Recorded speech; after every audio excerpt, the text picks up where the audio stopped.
He doesn't know what he had for dinner the night before and also doesn't remember anything about the few days that followed.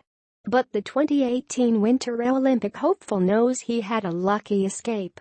The 22-year-old was undertaking a routine training day in Mettmanstedt, Switzerland, when everything went a little blurry. "I was halfway through my session, and I was coming down the ramp. As I was coming into the transition, I caught an edge," he told BBC Sport. "I was completely off balance, and because I wasn't prepared I buckled into the jump and hit my head. I was knocked out immediately and fell into the water." Aerial skiers land in water instead of snow during summer training, and Wallace had to be hauled unconscious from the pool by Ukraine and Russian team doctors who happened to be nearby. They dived in immediately after they saw what happened.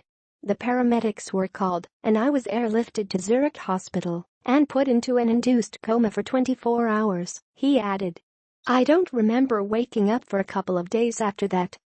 Remarkably, Wallace suffered no other injuries save for serious concussion and was released from hospital soon after the accident. After a period of rest and rehabilitation at Bisham Abbey National Sports Centre, he was back training within 2 months. "I was lucky I got over it so quickly. I've got friends who have had smaller head knocks in rugby and have been out for longer," said the world junior bronze medalist. "Not remembering it meant I wasn't petrified when I got back into it. There were butterflies in my stomach when I stood at the top of the jump. But as soon as I did my first flip and got to the bottom, I got a big cheer because everyone knew it was a huge step for me. It was a moment of euphoria, realizing I could do it, and I was fine. It felt great." Wallace's focus has now returned to qualifying for his first Winter Olympics in Pyeongchang, which start in 100 days. The Briton, who trains full-time with the Swiss team, is aiming to become the first male aerial skier since Richard Cobbing in 1998 to compete for Team GB at a Games. He has used a crowdfunding site to help his bid to reach the Winter Olympics. Wallace needs enough points from 6 World Cup events to finish inside the world's top 25 and earn a place in the field in South Korea.